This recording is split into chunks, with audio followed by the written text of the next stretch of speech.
le monde, bienvenue à une autre vidéo de peinture acrylique. Cette fois, on va, je pourrais dire que c'est en deux parties. On va revisiter une expérience que nous avons déjà faite, c'est-à-dire que nous allons refaire un coulage acrylique avec mon médium maison. Comme vous savez probablement, je vais vous donner la recette, mais c'est vraiment pas compliqué. C'est 3/4 de colle blanche pour 1/4 de Floetrol ou du EasyCryl que vous retrouvez facilement en Europe. Et on finit avec quelques gouttes de silicone. Pour moi, ça a toujours été le mélange que je préfère. Il donne des cellules, mais des cellules qui sont fines, je dirais même plus raffinées. C'est une question de goût. Mais quoi qu'il en soit, on va l'utiliser. Je vais mélanger comme toujours mon acrylique avec de l'eau. Par contre, je vais la laisser un petit peu plus épaisse. Et pour avoir un meilleur mélange avec l'eau, parce que des fois c'est un petit peu laborieux, on va ajouter un petit peu de Floetrol, ce qui va nous faciliter la tâche. Je vais faire un fond blanc, et nous allons faire un verre renversé dessus. Et voici la pièce maîtresse qu'on entend souvent parler, c'est très populaire par les temps qui courent, le Rinnex. Bon, paraîtrait-il, c'est encore un produit qui nous donne un peu l'effet de floraison. Le Rinnex, j'ai bien peur que peut-être à certains endroits en Europe, vous en avez peut-être pas. Il faut changer de lunettes, le plaisir de vieillir. Bon, ce qu'ils nous disent en français, c'est ça étale un film de traitement hydrofuge à visibilité nettement accrue.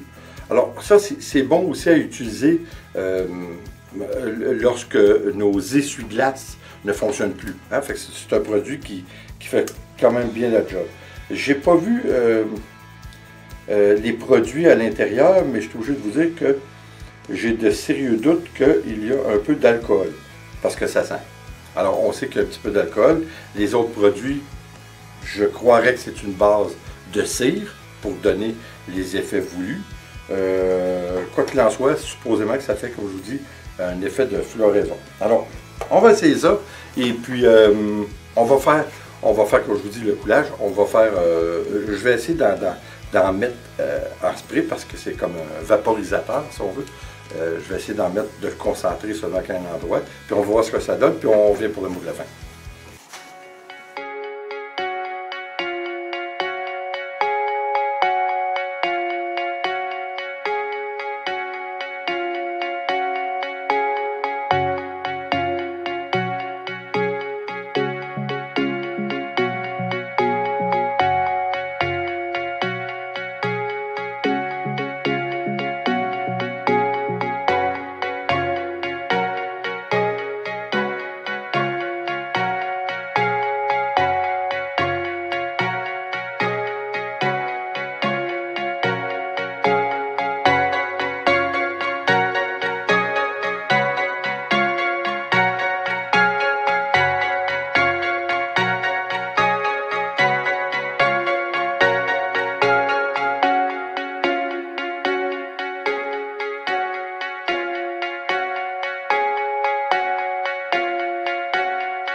Bon, écoutez, je la trouve superbe. Je suis obligé de vous dire que je cherche encore l'effet de floraison. Je ne la trouve pas tellement. Écoutez, pourquoi? Je trouve sincèrement, c'est superbe l'effet, le rendu que ça donne jusqu'à maintenant. Évidemment, dans mon médium, il y a un petit peu de silicone et beaucoup de colle blanche. Majoritairement de la colle blanche. C'est ce qui fait que nous avons des cellules. Je trouvais au préalable ça très très bien. Ça nous a donné beaucoup de cellules en vaporisant le Renex. Je suis sûr qu'il y en a un petit peu partout de ce produit-là. Probablement sur d'autres noms, mais ça doit être sensiblement la même quantité de produits, ou disons sensiblement les mêmes produits à l'intérieur, même si ce n'est pas le même nom. Je suis obligé de vous dire que pour l'effet de floraison, je trouve qu'elle est plus facile à atteindre avec seulement que de l'alcool. Je vous dirais qu'avec de l'alcool, on ne se trompe pas. Comme vous avez vu, mais là, je viens de vous le montrer au moment où on se parle, j'avais, comme d'habitude, j'avais beaucoup de restants d'acrylique. Alors, j'ai fait un autre travail avec. Bizarrement, il est presque plus beau que sur le canevas qu'on a fait. Mais ça, c'est très relatif, c'est encore une question de goût. Je le trouve un petit peu plus foncé, ce qui nous donne un rendu différent. Les deux sont très beaux. Je suis obligé de vous dire qu'on voit beaucoup de choses dans celui que nous avons fait ensemble, c'est-à-dire sur la toile. Je trouve ça très bien. Encore une fois, je cherche les effets de floraison, mais j'en trouve pas. Mais le rendu est extraordinaire. La définition des lignes est belle. Aurions-nous atteint la même chose si on n'aurait pas utilisé le médium? Évidemment que non. Mais je suis obligé de vous avouer que c'est quelque chose à essayer prochainement, parce que là, à ce moment-là, on aurait l'effet du produit uniquement avec celui du Renex. Parce que là, on a un amalgame de rendu avec tous les produits que nous avons, évidemment. Encore une fois, écoutez, je suis obligé de vous dire que c'est une de mes préférées. J'adore les couleurs, j'adore l'amalgame des couleurs que ça a fait. J'adore que les couleurs sont quand même assez bien définies entre elles. Non, je suis obligé de vous dire que j'adore, mais encore une fois, pour le produit Renex, pour moi, ça ne fait pas assez une grosse différence comparativement à l'alcool. C'est une question de goût, hein? Mais je crois que de toute façon, il faut l'essayer. Hein? C'est ça qui est le plaisir, c'est de faire nos expériences, même si à quelques reprises, ça échoue. Hein? C'est comme ça qu'on apprend à faire nos mélanges. Puis, vous savez, il y a une autre chose, en faisant notre mélange plus épais, on s'assure d'avoir une meilleure différence entre les couleurs. On voit plus la différence entre les couleurs. Tandis que si on mélange encore un petit peu plus notre acrylique, comme on fait souvent, qu'on la rend plus fluide, les couleurs ont tendance à plus se mélanger, donc moins définies une fois sur notre toile. C'est évident. J'espère que vous avez aimé, j'espère que vous allez l'essayer, parce qu'encore une fois, c'est très bien. Est-ce que je vous recommande d'acheter le Renex? Je vous dirais que non. Je vous dirais que non. Si vous voulez sensiblement avoir quelque chose comme on a fait, de un, utiliser notre médium maison, et de deux, utiliser quelques gouttelettes d'alcool. Ça va faire le job. Est-ce que c'est nécessaire? Si vous voulez avoir l'effet de floraison, oui. Vous pouvez l'acheter. C'est sûr que c'est toujours plaisant de faire des expériences. Comme je vous dis, ce n'est pas nécessaire. Alors, écoutez, encore une fois, merci d'être là. J'espère que vous allez revenir. N'oubliez pas de vous joindre à nous sur Instagram. Ça fait toujours plaisir de se voir et d'être un petit peu plus personnel. Et puis, comme toujours, eh bien, s'il vous plaît, abonnez-vous, laissez un commentaire et partagez. C'est toujours apprécié. On se revoit pour la prochaine vidéo. Attention à vous. Ciao.